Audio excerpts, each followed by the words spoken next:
ആഴ്ചയിൽ ഒരു 2 ദിവസം നമ്മൾ കുറഞ്ഞത് ഈ ഒരു സൊല്യൂഷൻ സ്ഥിരമായിട്ട് ഉപയോഗിക്കുകയാണെങ്കിൽ നമ്മുടെ മുടി നല്ല രീതിയിൽ കളർ ചേഞ്ച് ഉണ്ടാക്കാൻ വേണ്ടിയിട്ട് നമുക്ക് സാധിക്കും കേട്ടോ. നരച്ച മുടിയെല്ലാം നല്ല കറുത്ത കളറാകാൻ വേണ്ടിയിട്ട് ഹെൽപ്പ് ചെയ്യുന്ന ഒരു സൊല്യൂഷനാണ് ഇതെന്ന് പറയുന്നത്. കുടിക്കാൻ മാത്രമല്ല കേട്ടോ, നമ്മുടെ നരച്ച മുടി കറുപ്പിക്കാൻ നമ്മുടെ ചായക്കും കാപ്പിപ്പൊടിക്കും കഴിയും. തലമുടി നരയ്ക്കുന്നത് അങ്ങനെ തന്നെ നിലനിർത്തുന്നവരും അതുപോലെ തന്നെ അത് കറുപ്പിക്കാൻ വേണ്ടിയിട്ട് ഡൈ അടിക്കുന്നവരും അതുപോലെ തന്നെ കളർ ചെയ്യുന്നവരും ഉണ്ടല്ലേ. മുടി വെളുക്കുന്നത് അതേപടി നിലനിർത്തുന്നതും അതുപോലെ തന്നെ ഡൈ ചെയ്യുന്നതും കളർ ചെയ്യുന്നതും ഓരോരുത്തരുടെ ഇഷ്ടമാണ്. എന്നാൽ മുടിക്ക് നിറം കൊടുക്കാൻ തീരുമാനിക്കുന്നവർക്കറിയാം അത് എത്രത്തോളം പണിപ്പെട്ട കാര്യമാണെന്ന്. പ്രകൃതിദത്തം എന്ന് പറഞ്ഞിറക്കുന്ന പല ഡൈകളും ചില ആൾക്കാർക്ക് മുടി കൊഴിച്ചിലുണ്ടാക്കാൻ വേണ്ടിയിട്ട് ചാൻസസ് ഉണ്ട്. ചില ഡൈകളൊക്കെ നമ്മൾ തലയിൽ അപ്ലൈ ചെയ്ത് കഴിഞ്ഞാൽ നെറ്റ് കയറുക, മുടി കൊഴിയുക, അതുപോലെ തന്നെ അലർജി പ്രശ്നങ്ങൾ ഉണ്ടാവുക, അങ്ങനത്തെ പ്രശ്നങ്ങളൊക്കെ ഒരു ചെറിയ ശതമാനം ആൾക്കാരിൽ ഉണ്ടാകാറുണ്ട് സാധാരണയായിട്ട്. ഈ വാർത്തയൊക്കെ കേൾക്കുമ്പോൾ തന്നെ മുടി കറുപ്പിക്കാൻ വേണ്ടിയിട്ട് പോകുന്ന ആൾക്കാർ വരെ പേടിച്ച് പിന്മാറുന്ന ഒരവസ്ഥയാണ് കാണുന്നത്. അതുകൂടാതെ തന്നെ മുടി നരച്ചതോർത്ത് ആദ്യം വേറെയും കാണും. നമ്മുടെ കട്ടൻ ചായ അതുപോലെ തന്നെ കട്ടൻ കാപ്പി ഉപയോഗിച്ച് നമ്മുടെ മുടി കഴുകി കഴിഞ്ഞാൽ നമ്മുടെ ഹെയർ ഫോളിക്കിളുകൾ ഉത്തേജിപ്പിച്ചിട്ട് നമ്മുടെ തലമുടിയുടെ വളർച്ചയെ അത് പ്രോത്സാഹിപ്പിക്കുമെന്ന് പല പഠനങ്ങളും തെളിയിച്ചിട്ടുണ്ട് കേട്ടോ. ഇതുകൂടാതെ മുടിയുടെ തിളക്കം കൂട്ടാനും മുടിയുടെ വളർച്ച കൂട്ടാനും മുടി കൊഴിച്ചിൽ തടയാനും സഹായിക്കും കേട്ടോ. അതുകൊണ്ട് തന്നെ നമ്മൾ ഷാമ്പു ചെയ്യുന്നതിനോടൊപ്പം തന്നെ നമ്മുടെ കട്ടൻ ചായ അതുപോലെ തന്നെ തേയില വെള്ളം ഉപയോഗിച്ച് തലമുടി കഴുകുന്ന ഒരു പ്രോസസ്സ് ഇപ്പം ട്രെൻഡിങ് ആയിക്കൊണ്ടിരിക്കുകയാണ്.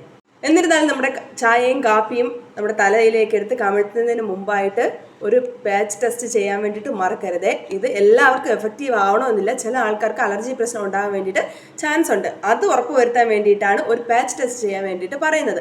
അതിനുശേഷം മാത്രമേ എടുത്ത് നമ്മുടെ തലയിലേക്ക് കമിഴ്ത്താൻ വേണ്ടിയിട്ട് പാടുള്ളൂ.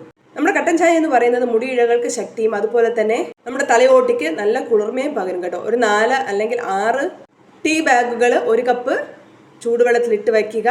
അത് ഒരു 2-3 മിനിറ്റ് കഴിഞ്ഞതിന് ശേഷം നല്ല കട്ട കളറിലാവും കേട്ടോ നമ്മുടെ കാപ്പി എന്ന് പറയുന്നത്. അതിനുശേഷം അത് തണുത്തിട്ട് നമുക്ക് തലയിലേക്ക് അപ്ലൈ ചെയ്ത് കൊടുക്കാം. അല്ലെങ്കിൽ 2 സ്പൂണ് തേയിലപ്പൊടി തിളയ്ക്കുന്ന വെള്ളത്തിലേക്കിട്ട് 1 കപ്പ് വെള്ളം എടുക്കാം കേട്ടോ. 1 കപ്പ് വെള്ളം എടുക്കുക. അതിലേക്ക് ഈ 2 സ്പൂണ് തേയിലപ്പൊടി ഇട്ട് അല്ലെങ്കിൽ കാപ്പിപ്പൊടി ഇട്ട് നല്ലവണ്ണം ഒന്ന് തിളപ്പിച്ചെടുക്കണം.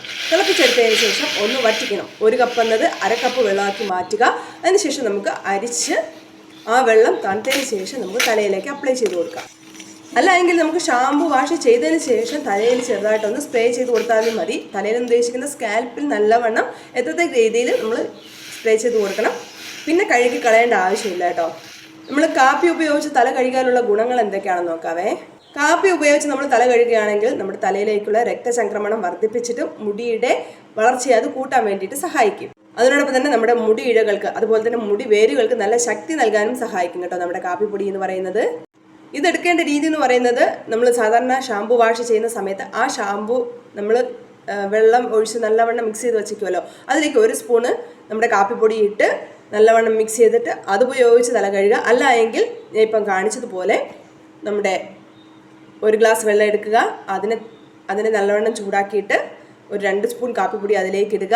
അതിനെ 1 ഗ്ലാസ് എന്ന വെള്ളത്തിനെ വറ്റിച്ച് 1/2 ഗ്ലാസ് വെള്ളം ആക്കുക. പിന്നെ അതിനെ അരിച്ചൊഴിച്ചിട്ട് നമുക്ക് തണുത്തതിന് ശേഷം സ്പ്രേ ചെയ്ത് കൊടുക്കാം. ഇനി ഇതിൻ്റെ 2ൻ്റെയും കറ കൊണ്ടാണ് നമ്മുടെ മുടി ഇഴകൾ കറക്കാൻ വേണ്ടിയിട്ട് സഹായിക്കുന്നത്. കറക്കുക എന്ന് പറയുമ്പോൾ ആദ്യം നമ്മൾ 2-3 പ്രാവശ്യം ഉപയോഗിക്കുന്ന സമയത്ത് ചെറിയൊരു ബ്രൗൺ കളറാവും. പിന്നെ ഇത് നമ്മൾ സ്ഥിരമായിട്ട് ഉപയോഗിച്ച് വരുമ്പോൾ അത് നല്ല ബ്ലാക്ക് കളർ ആവത്തില്ല, ഒരു കാപ്പിപ്പൊടി കളർ ആകും കേട്ടോ നമ്മുടെ മുടി. കാപ്പിപ്പൊടി കളർ ആയാലും നമ്മുടെ കറുത്ത മുടിയിലൂടെ ചേർന്ന് കിടന്നു കഴിഞ്ഞാൽ പെട്ടെന്ന് നരച്ച മുടി നമുക്ക് തിരിച്ചറിയാൻ വേണ്ടിയിട്ട് പറ്റത്തില്ല. ഇത് അപ്ലൈ ചെയ്യുമ്പോൾ ശ്രദ്ധിക്കുക, ഒറ്റ വാഷിൽ തന്നെ അത്ഭുതകരമായ മാറ്റമൊന്നും സംഭവിക്കത്തില്ല. ഞാൻ പറഞ്ഞതുപോലെ ഇത് സ്ഥിരമായിട്ട് നമ്മൾ ആഴ്ചയിൽ ഒരു 2 ദിവസം എന്ന കണക്കിന് സ്ഥിരമായിട്ട് ഉപയോഗിച്ചുകൊണ്ടിരുന്നാൽ മാത്രമേ നല്ല രീതിയിലൊരു റിസൾട്ട് നമ്മുടെ മുടിയിൽ നമുക്ക് കൊണ്ടുവരാൻ വേണ്ടിയിട്ട് പറ്റത്തുള്ളേ. ഇത് നമ്മൾ തലയിൽ ഉപയോഗിച്ചതിന് ശേഷം കണ്ടീഷണർ ഇടാൻ വേണ്ടിയിട്ട് മറക്കരുത്. ഇല്ലെങ്കിൽ നമ്മുടെ മുടി വരണ്ടിരിക്കാൻ വേണ്ടിയിട്ട് ചാൻസ് ഉണ്ട് കേട്ടോ. ആ വരൾച്ച മാറ്റാൻ വേണ്ടിയിട്ടാണ് കണ്ടീഷണർ ഉപയോഗിക്കാൻ വേണ്ടിയിട്ട് പറയുന്നത്. അപ്പോൾ ഇത് നിങ്ങളൊന്ന് ട്രൈ ചെയ്ത് നോക്കുക. ഞാൻ നേരത്തെ പറഞ്ഞതുപോലെ തന്നെ വീണ്ടും റിപ്പീറ്റ് ചെയ്ത് പറയുകയാണ്, നമുക്ക് ഇൻസ്റ്റൻ്റ് ആയിട്ട് കളർ കിട്ടത്തില്ല. സ്ഥിരമായിട്ട് നമ്മൾ ഉപയോഗിച്ചാൽ മാത്രമേ നല്ല മാറ്റം കൊണ്ടുവരാൻ വേണ്ടിയിട്ട് സാധിക്കത്തുള്ളൂ കേട്ടോ. അപ്പോൾ നമുക്ക് പുതിയൊരു വീഡിയോ ആയിട്ട് കാണാതിരിക്കും. Bye bye.